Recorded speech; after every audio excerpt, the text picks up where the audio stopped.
La reproducción de los fragmentos de obras musicales Sesión 53 de Shakira y Bizarrap y Solo tú de Briela en este episodio se hace estrictamente como referencia ilustrativa para fines netamente informativos y o educativos. En este podcast respetamos y valoramos el derecho de autor y conexos de sus autores y titulares.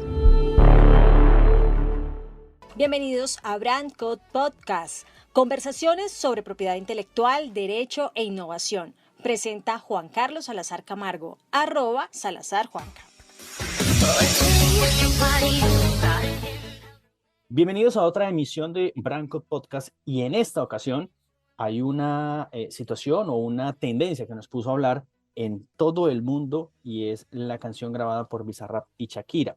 Y para esta sesión quise invitar a Carolina Romero Romero, ella es abogada colombiana de la Universidad Externada de Colombia, especialista y profesora de esa universidad en propiedad intelectual y nuevas tecnologías. También cuenta con una maestría en propiedad intelectual de la Universidad de Turín, Italia, y tiene una amplia trayectoria en temas de derecho de autor conexos y también en industrias creativas. ¿Qué más, Carolina? Un abrazo y muchas gracias por aceptar la invitación y por estar en este episodio.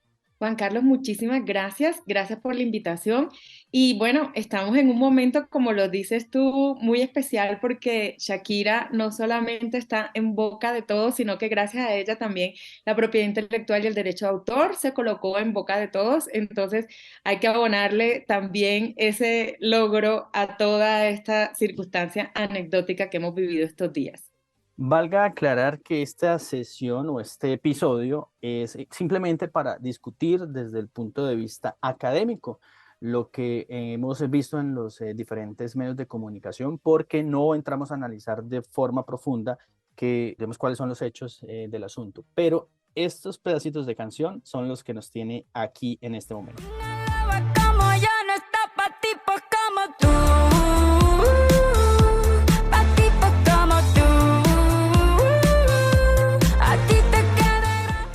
Bueno, lo que acabamos de escuchar es la sesión número 53 de dos personas o dos artistas muy conocidos, en el caso del argentino Bizarrap y de la barranquillera Shakira.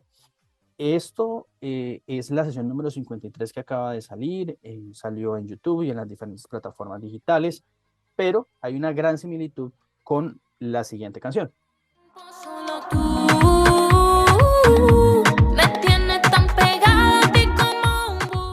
Esta canción fue o es cantada y su letra es por parte de la venezolana María Gabriela Otaiza, conocida en el mundo artístico como Briela, y esto empezó a generar toda una polémica. No vamos a entrar, como le decía al inicio, a analizar qué pasó de fondo de hechos, pero realmente algo que decía Carolina es que esto nos puso a hablar a todo el mundo de propiedad intelectual y específicamente de derecho de autor. Carolina, en tu experiencia, en estos años de experiencia de luchar tanto por el derecho de autor y conexos, ¿qué análisis de forma preliminar tú empiezas a sacar de esta situación, de esta sesión número 53 de Shakira y Bizarrap?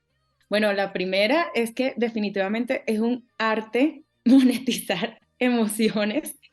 Indudablemente yo creo que Shakira nos ha dado una lección sobre eso y pues obviamente yo no estoy aquí para decirle a ella cómo gestionar sus emociones porque eso es cuestión de cada cual, pero sí para decir que hoy en día estamos viendo más gente acercarse al derecho de autor y a la propiedad intelectual. Yo trabajé por mucho tiempo en la Dirección Nacional de Derecho de Autor y sí se puede ver que al principio uno veía que los creativos eran muy reacios a conocer sobre el tema, no les interesaba realmente, pensaban que deberían estar simplemente concentrados en la creación y bueno, realmente es muy importante eso de que se concentren en la creación, pero también es importante que vayan desarrollando otras habilidades y competencias. Y algunas de esas pues también pasan por la comprensión del derecho a autor y principalmente porque la manera en que un artista o que un autor va a obtener un beneficio económico de su creación es precisamente a través del ejercicio de los derechos, es decir, a través de la explotación de esos derechos. Y las maneras de explotar el derecho de autor, pues surgen precisamente de los derechos que están consagrados en nuestra legislación. Entonces, si bien es a veces un poquito aburrido hablar de leyes, hablar de normas, y pues puede resultar que nos genere muy poco interés, hoy en día, pues los autores están siendo más conscientes de que debían tener una comprensión mínima del derecho de autor y sobre todo, Juan Carlos, porque es que en el caso de ellos todo va a depender de los contratos.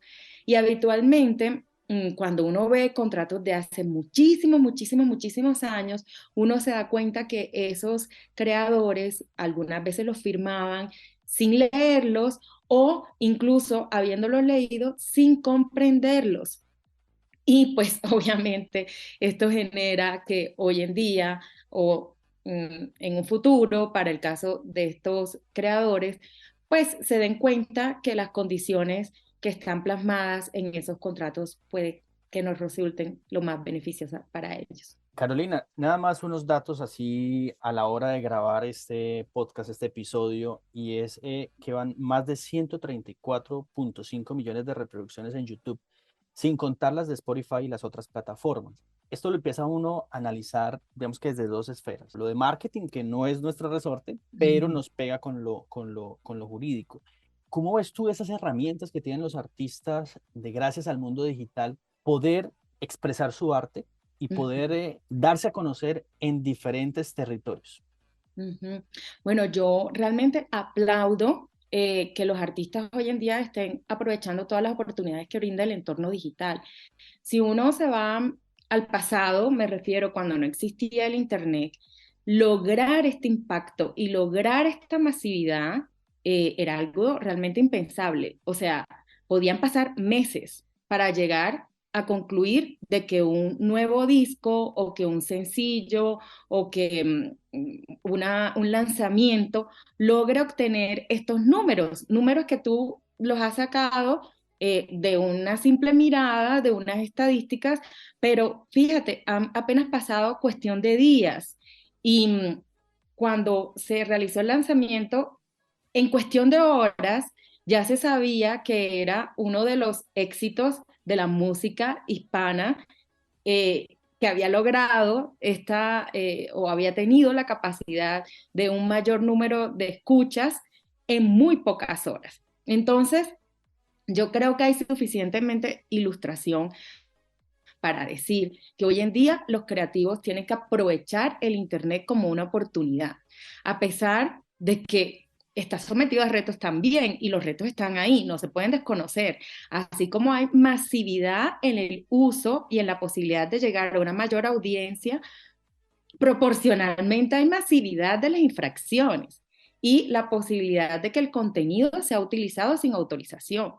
Eso no podemos, como dicen por ahí, ocultar el sol con las manos, pero yo creo que hay que Hay aprender que, de todo esto, tomar lo positivo y saber de que primero estas estrategias no se improvisan. Esto no es de un momento a otro, esto se planea con muchos meses de antelación. Es una estrategia de marketing. Por ahí he visto también mucha gente tratando de diseccionar un poco lo que hizo Shakira y me llama muchísimo la atención porque fueron simplemente tres momentos. El primer momento con Te Felicito, que fue como captar la atención del público, obviamente mostrar su emoción, llamar la atención hacia esa emoción. Un tercer momento que es un momento como de evaluación que sigue como con monotonía. eh, y claro, en todos esos momentos el público expectante, lo que en marketing se llama el efecto FOMO, que es que nosotros no queremos perdernos de nada de lo que está pasando, queremos saber y queremos estar enterados del minuto a minuto de lo que ocurre en las redes sociales, sea trascendental o poco trascendental. Y bueno, el tercer momento, que es el que acabamos de presenciar, ya más o menos en la etapa de final de año nos habíamos olvidado un poquito de este conflicto y nos habíamos olvidado un poquito de la tusa de Shakira y de pronto nos sorprende con una cantidad de anuncios y finalmente esta sesión con Bizarrap que indudablemente ha logrado captar nuevamente la atención y sobre todo ha logrado la monetización. hacia allá, hacia allá iba Carolina, porque estos casos, cuando empiezas a analizar de fondo y de forma más fría, me lleva también a casos como el de Luis Fonsi con Despacito, temas de Taylor Swift, de Adele, de Miley Cyrus, que acaba de sacar también una canción que se ha vuelto viral en todas las plataformas digitales. Pero aquí digamos que la pregunta, para aterrizarlo desde el punto de vista académico, ¿qué es plagio y qué no es plagio? Porque si vas, por ejemplo, a la legislación colombiana, no encuentras una definición estricta sobre plagio, pero lo empato con otro tema, que el reto de las plataformas digitales, y tú lo habías hablado en otro lugar, que había leído algo sobre la territorialidad y la importancia de definir dicha territorialidad en asuntos de plataformas digitales. Sí, bueno, Juan Carlos, la verdad esta es una muy buena pregunta y la razón es porque la mayoría de las legislaciones no tienen una definición de plagio. En realidad, el tema de la definición, o mejor dicho, la utilización coloquial de la palabra plagio, que prácticamente fue utilizada desde la antigüedad para referirse al secuestro de los esclavos que ya habían sido declarados libres para participar después como en un comercio ilegal de esclavos. Entonces se decía que esa persona plagiaba porque secuestraba a ese esclavo. Y fue adoptándose poco a poco esta palabra para referirse a diferentes conductas que en últimas lo que hacen es tomar básicamente el esfuerzo ajeno. Si nosotros vamos a revisar, lo que sí vamos a encontrar son definiciones doctrinales de la palabra plagio. Y la mayoría de los doctrinantes lo que coinciden es en decir que el plagio es una reproducción no autorizada desde el punto de vista de los derechos patrimoniales, porque básicamente lo que nosotros hacemos es tomar todo o parte de una obra y reproducirla. Y aquí hay que hacer una anotación. Lo que se está, en este caso, infringiendo es el derecho patrimonial de reproducción, que consiste en sacar copias de una obra o fijar una obra en cualquier soporte o medio. Eso quiere decir que puede ser un soporte tangible como un libro, un CD, un DVD, o puede ser también un soporte de naturaleza digital. Hoy en día lo vemos y prácticamente cuando nosotros nos estamos refiriendo al Internet, nos estamos refiriendo a la reproducción en medios digitales. Y claramente este derecho, cuando lo vemos plasmado en las diferentes legislaciones y los tratados internacionales que existen sobre la materia, pues está referido a la reproducción por cualquier medio o por cualquier procedimiento. Por eso es que hablamos de la reproducción también en Internet. Ahora, por el lado de los derechos morales, también hay una infracción, porque recordemos que uno de los principales derechos morales hace referencia a la paternidad de la obra. Y la paternidad consiste en que el autor puede reclamar en todo tiempo ser reconocido como ese creador. La persona siempre va a estar asociada o su nombre siempre va a estar asociado a esa obra.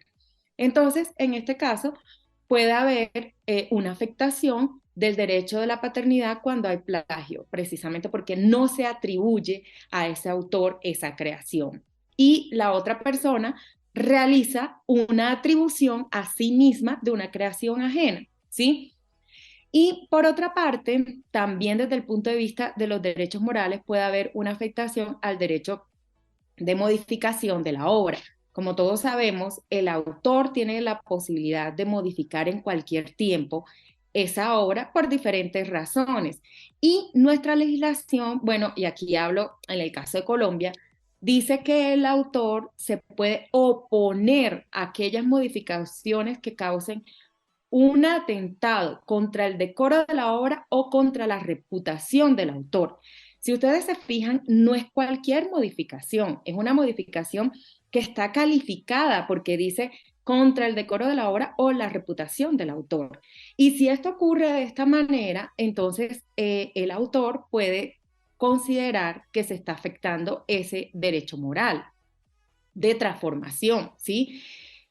Como vemos, entonces el plagio puede abarcar varias conductas o afectar varias conductas desde el punto de vista de los derechos patrimoniales y desde el punto de vista de los derechos morales. Y bueno, y aquí quiero hacer una anotación adicional.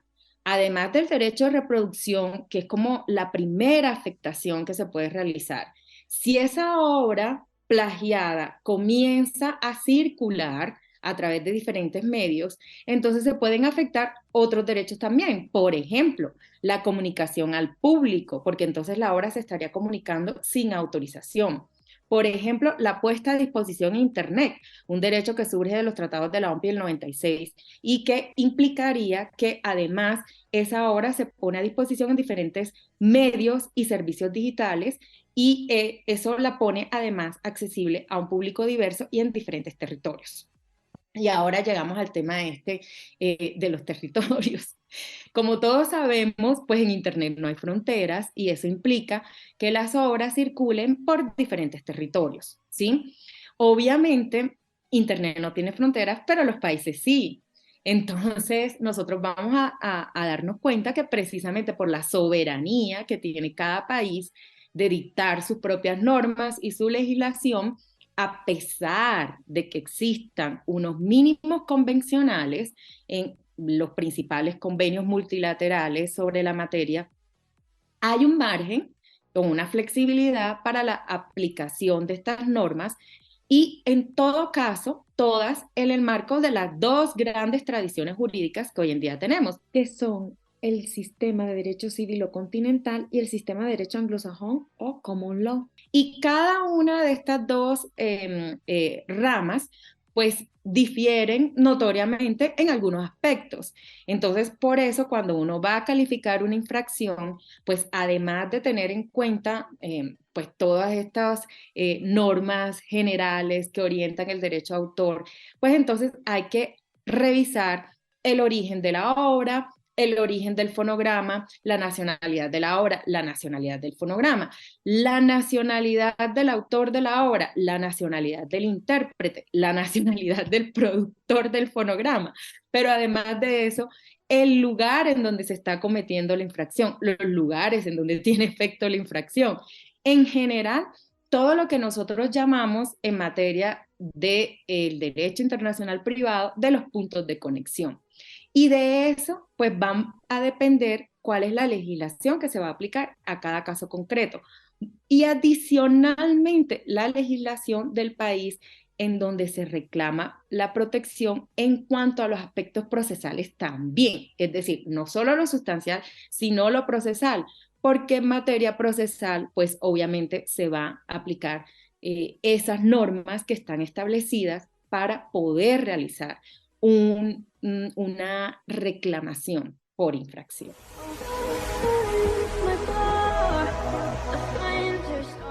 Al mejor estilo de Shakira, acabas de dar una explicación de una maestría en menos de 15, de 10, 11 minutos. Dios santo, no. Es importante mencionar en el caso concreto de Shakira, que es el tema que nos puso a hablar a nosotros, que gracias a ella estamos hablando mucho de propiedad intelectual en estos últimos días. Yo tengo mis reservas desde el punto de vista académico, pero la situación entre Shakira y María Gabriela Oteiza Briela puede considerar plagio, no se debería considerar plagio, entendiendo también que Shakira no es la primera vez que está en boca de todo el mundo por situaciones similares, ya lo habíamos visto con His Line. ¿Para ti existe de pronto esas precauciones también o tal vez te atreverías a decir, sí, efectivamente, aquí hay una situación legal anómala? Sí, bueno, lo primero que tengo que decir es que como buen abogado, siempre que nos preguntan sobre estas cosas, uno va a responder depende, ¿sí? Porque pues cada caso particular y cada caso concreto pues está sometido a una cantidad de cosas y a elementos que ni siquiera nosotros tal vez conozcamos. Pero lo que sí me gustaría mencionar es que más que una respuesta jurídica, la principal respuesta es en lo musical, en la teoría musical, de la que sabemos muy poco los abogados además. Y así como al principio les sugería a los creadores conocer un poquito más el derecho de autor, mi sugerencia a los abogados, incluyéndome a mí, es saber más como de este tipo de cuestiones que son más técnicas. Y evidentemente, cuando uno ve todo lo que se ha hablado de este tema, las mejores respuestas o los mejores comentarios los han hecho son los músicos, ¿sí? Y aquí, Sí, correcto. ¿cierto? Estoy Eh, totalmente de acuerdo con esa apreciación. sí. Y aquí quisiera citar un comentario muy bueno que hizo una persona con mucho conocimiento musical que se llama Laura Galindo. Ella pues toca el piano y de hecho lo hace siempre en vivo en su sección en donde ella aparece en una cadena nacional. Y fíjense que ella coloca y toca estos acordes que se utilizan en la canción y ella lo manifiesta como un recurso muy usual en la música popular. Y lo que ella dice es, bueno, aquí lo que hay es la utilización de unas escalas y ella dice el acorde menor con séptima, pero en el entretanto también se le colocan unas notas de paso. Y con eso es que se arma este segmento de la canción, que es el que en teoría se está acusando de plagio. Y ella lo dice muy bien colocando también otros ejemplos, que además fueron ejemplos que se hicieron virales, de una canción de K-pop, de una canción de un cantante mexicano, incluso de una canción que es interpretada por Selena Gómez, en donde es común este patrón, que es el resultado precisamente de la utilización de unas escalas que además no son originales, ¿sí? Sí, Y, y esto me da pie solamente para agregar algo. Para que esté protegida una obra musical o en cualquier ámbito creativo, sea literario, sea el ámbito audiovisual, sea el software, el principal requisito es que sea original. Es decir, los elementos comunes, los elementos genéricos, los elementos que no sean capaces de distinguir la obra de otras obras preexistentes, no van a estar protegidos. Lo que va a estar protegido son esos elementos originales y, claro, aunque la originalidad tampoco tenemos una definición legal, lo que hay que decir es que eso es precisamente lo que distingue la obra de otras y eso es en donde el autor plasma su impronta personal.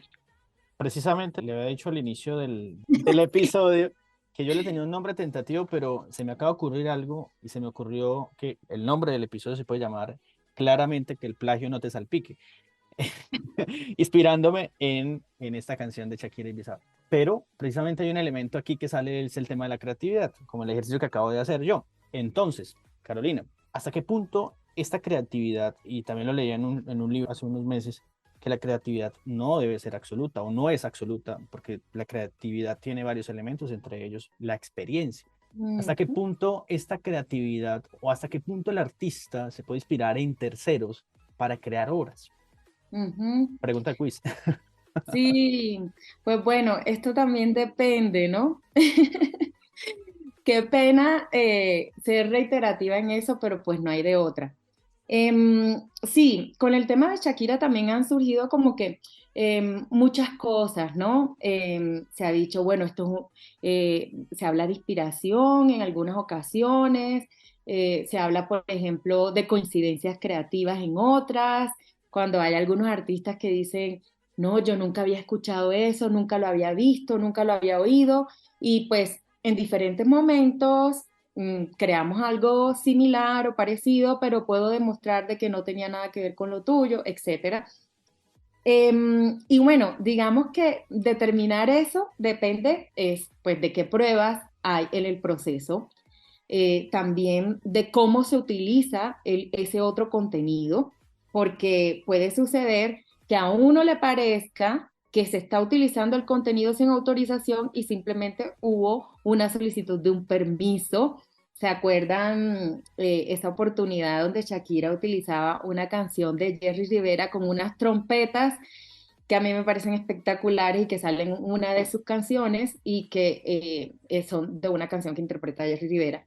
Y pues la gente decía, ay, pero es que está utilizando una canción de otro, pero pues en realidad presumimos de que hubo una autorización previamente. Entonces, cero lío, como dicen hoy en día los jóvenes. Pero lo que sí es cierto es que sí pueden ocurrir algunas cosas también. Esa es la misma cuestión que se discute cuando hablamos del remix, de los mix, que tanto podemos utilizar una canción de otros, los artistas lo utilizan también para llegar a nuevos mercados. Y pues obviamente en el momento que hacen estas mezclas, algunas canciones de música tradicional logran audiencias que no se hubieran imaginado si estuvieran en su forma original. Y sobre esto me gusta colocar el caso de Fiesta en Corraleja, ya que pronto también se está aproximando, ya va a llegar el 20 de enero. Esta canción quedó en una canción del famoso DJ Tiesto. Él hizo una reinterpretación de esta canción junto con otro DJ colombiano que se llama Mosca. Y lo que recuerdo es que lo utilizó en uno de los más grandes festivales de música electrónica, en Tomorrowland. Y lo curioso es que esta canción que se llama Fiesta en Corraleja, que es compuesta inicialmente en el género musical llamado porro, llegue a un festival de música electrónica como Tomorrowland, ¿sí?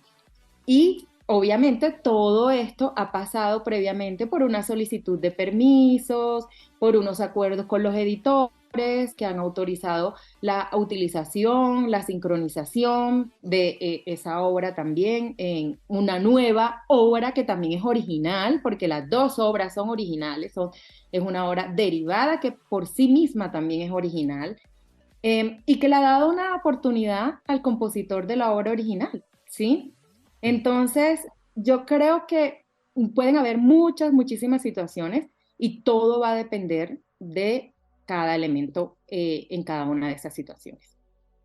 Cambiando un poco de tema, porque yo no quería perder la oportunidad de hacerte esta pregunta. Llevabas 4 años en la Dirección Nacional de Derecho de Autores. Para las personas que nos escuchan en otros países, es la entidad administrativa competente que regula el derecho de autor y sus conexos en Colombia. Esta entidad fue dirigida por Carolina durante 4 años. Quisiera preguntarte, bueno, primero, ¿cómo fue tu experiencia? 14 años dedicados a esta bonita entidad que es la Dirección Nacional de Derecho de Autor. Y tal vez mirando ya después de haber salido, de haber tomado un merecido descanso, ¿qué logros de pronto se pudieron tener entre ellos? Antes de hacer la entrevista estaba investigando que el año pasado hay un reporte del 99% del uso de las plataformas digitales para los registros. Esto me pareció súper interesante porque la entidad pública se hace accesible al público, porque al final del día eso es lo que deben ser las entidades prestadoras de servicios públicos, y entre ellos el tema del registro. ¿Cómo fue ese paso por la dirección, Carolina? Bueno, muchísimas gracias, pues Juan Carlos, la verdad, gracias por esa pregunta. Yo creo que mi paso por la Dirección Nacional de Derecho de Autor ha sido una de las más grandes bendiciones en mi vida, que me permitió un crecimiento personal y profesional, debo admitirlo, y que me aportó muchas satisfacciones, pero precisamente por darme cuenta de todo el potencial creativo que tiene un país como Colombia, pero no solo un país como Colombia, sino Latinoamérica en general. O sea, de verdad que la capacidad que tienen los latinoamericanos, los artistas, no solamente en el ámbito musical, sino en el ámbito de las bellas artes, en el ámbito audiovisual, en el ámbito de la escritura, es infinito. Y hoy en día, más recientemente también en los temas de software, porque en la Dirección Nacional de Derecho de Autor también se registra software. Y todo esto para decirles que los esfuerzos que en el pasado realizó la Dirección Nacional de Derecho de Autor, y me refiero a mis antecesores, porque pues obviamente también hubo muchas personas, generaciones de funcionarios públicos que trabajaron en la Dirección Nacional de Derecho de Autor y directores de Derecho de Autor que trabajaron en hacer posible un registro en línea, ¿sí? Esta idea del registro en línea viene desde hace mucho tiempo, pero sobre todo cuando también comenzamos a notar que existe todo un nuevo medio que es lo digital para no solamente poner accesible las obras, sino también poner a disposición de los ciudadanos los servicios que brinda el Estado. Y el primer registro en línea a nivel mundial fue el de la Oficina de Derecho de Autor de los Estados Unidos. El segundo fue el de la Oficina colombiana. Y eso implicó un trabajo previo de digitalización de muchos registros que existían desde el año 1886. El registro en línea de la Dirección Nacional de Derecho de Autor es reciente, pero el registro de derecho de autor tiene más de 136 años. Entonces, esto implicaba tomar todos estos registros y digitalizarlos para colocarlos en una plataforma tecnológica. Ahora, lo que sí notamos más recientemente, porque al principio el servicio era muy poco utilizado, porque hay que reconocerlo, hay una resistencia al cambio y eso lo tenemos todos, o sea, el que esté libre de pecado que tire la primera piedra, y la verdad es que todos los seres humanos nos resistimos a los cambios. Y al principio los usuarios del registro pues se resistían, pero si me llega eso en digital, ¿va a valer lo mismo o no va a valer lo mismo? Y si me toca llevarlo a algún lado, entonces van a decirme que es falso, que no es auténtico, en fin. Entonces, la gente, a pesar de estar disponible el servicio en línea, aún así le gustaba coger el carro o montarse en el bus y ir una hora hasta la Dirección Nacional de Derecho de Autor para llevar sus papeles en físicos y después hacer el mismo procedimiento para ir a recoger el certificado, lo cual evidentemente era una pérdida de tiempo. Con la pandemia, y Dios esto mío. sí, de no creer, pero con la pandemia prácticamente se nos obligó, porque es que con la pandemia habían cuarentenas obligatorias. No puede sacar su carro, no puede irse en bus, no puede coger o irse a pie o trotando si quiere. No lo puede hacer. Conclusión, utilice el medio que tiene a su alcance, que es Internet. Y así, esto implicó un giro que ya venía en una tendencia, es cierto, ya venía la tendencia previo a la pandemia, una tendencia creciente del aumento del uso del registro en línea y la disminución del uso del registro físico, y con la pandemia se acelera aún más. Y bueno, yo creo que eso se Sí. ve en los números que tú mencionas.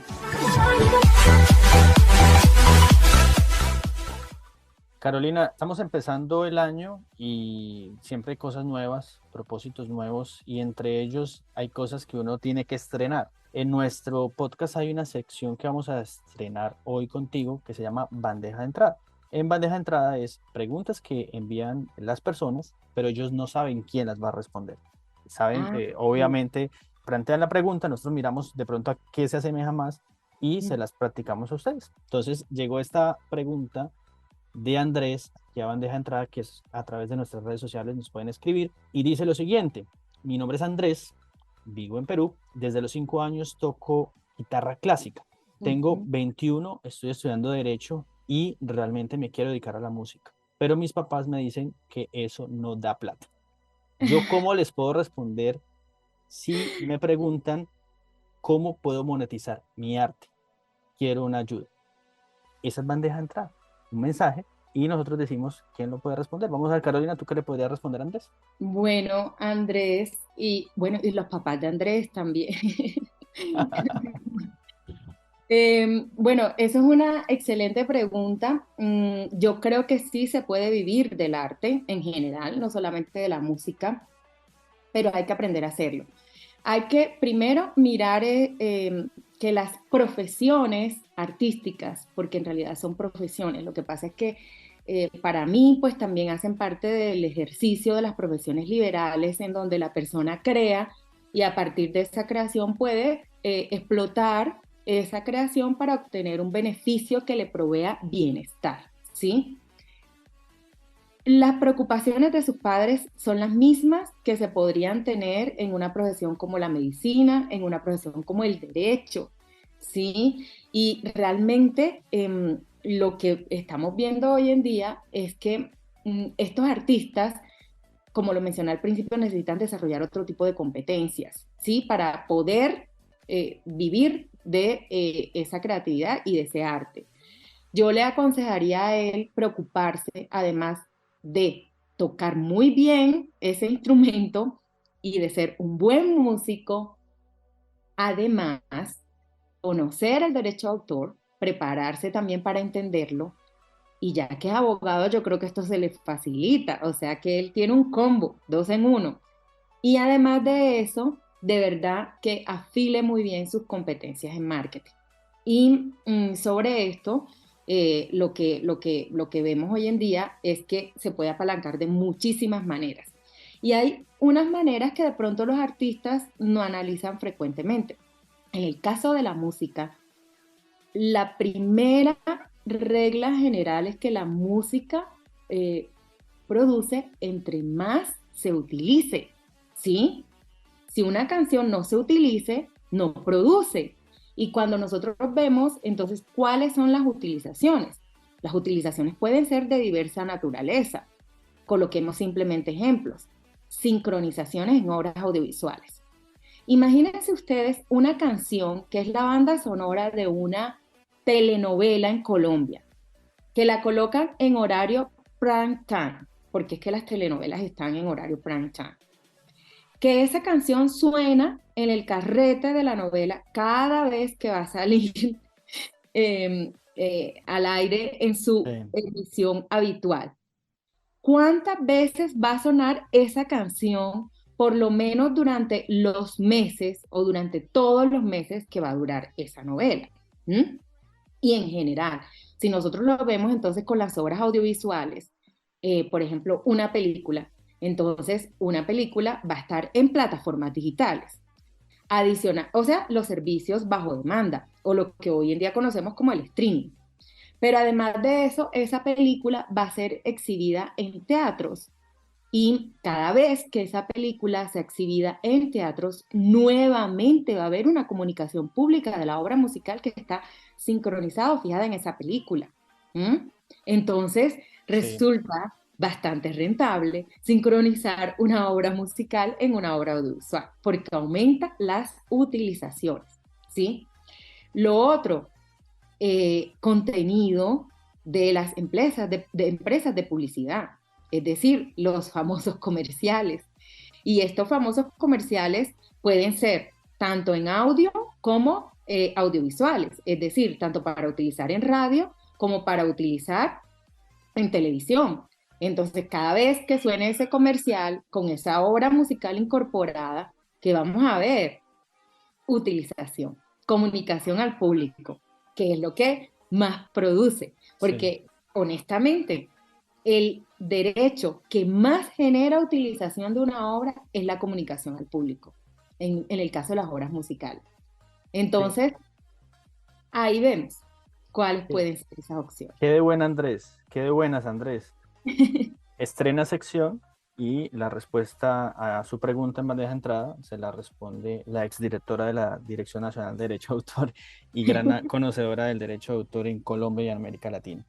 Carolina, para terminar, te voy a adicionar algo que acabo de ver hace unos días en una plataforma de streaming por demanda, una entrevista que le hizo Jorge Ramos a Sebastián Yatra, que es uno de los ejemplos vivos de la sincronización, y su canción Dos Oruguitas en la película de Encanto, y él contaba toda esa experiencia genial que tuvo con esta película de Disney.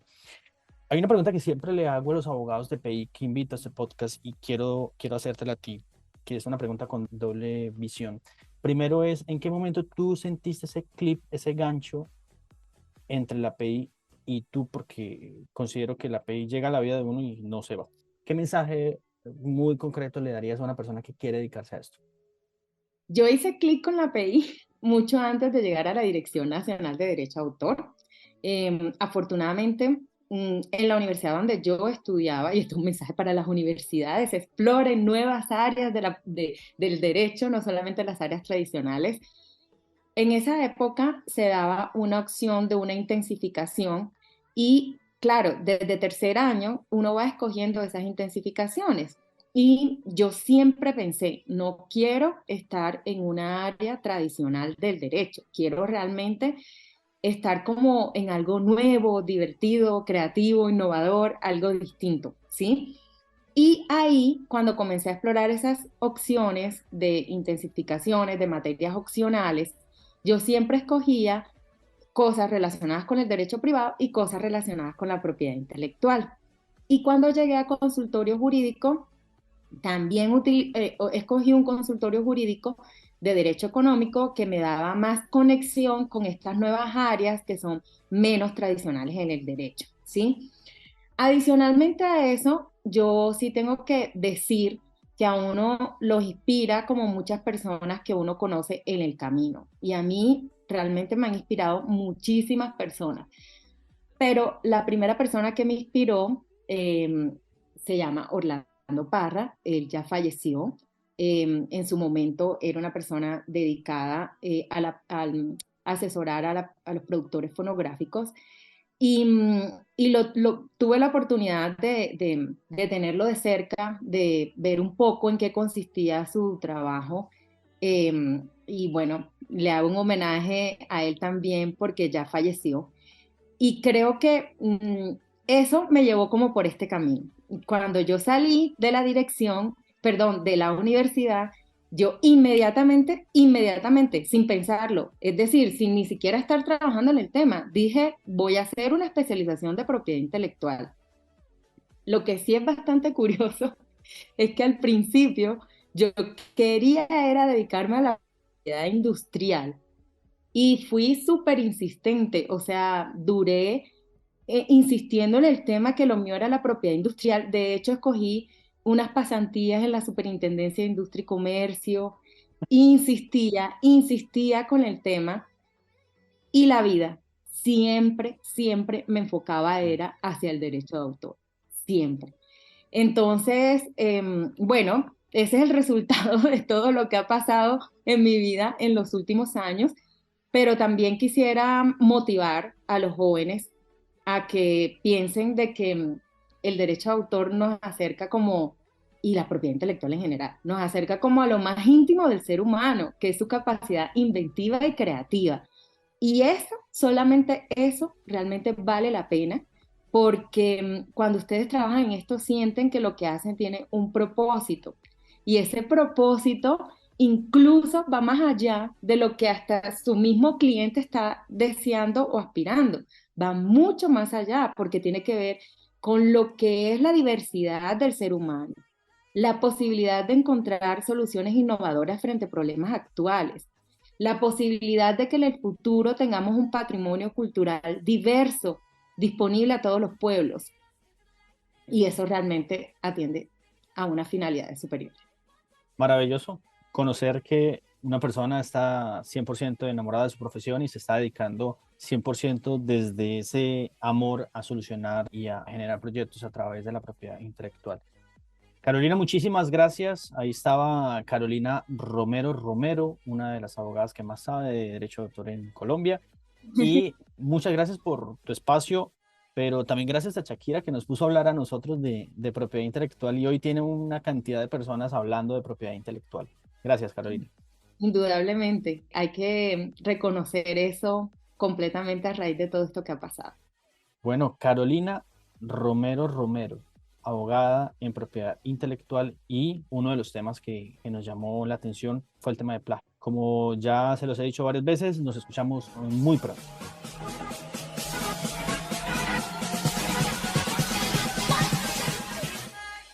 Gracias por escuchar Brand Code Podcast, conversaciones sobre derecho, propiedad intelectual e innovación. Síguenos en @SalazarJuanca y @BrandCode. Nos escuchamos pronto.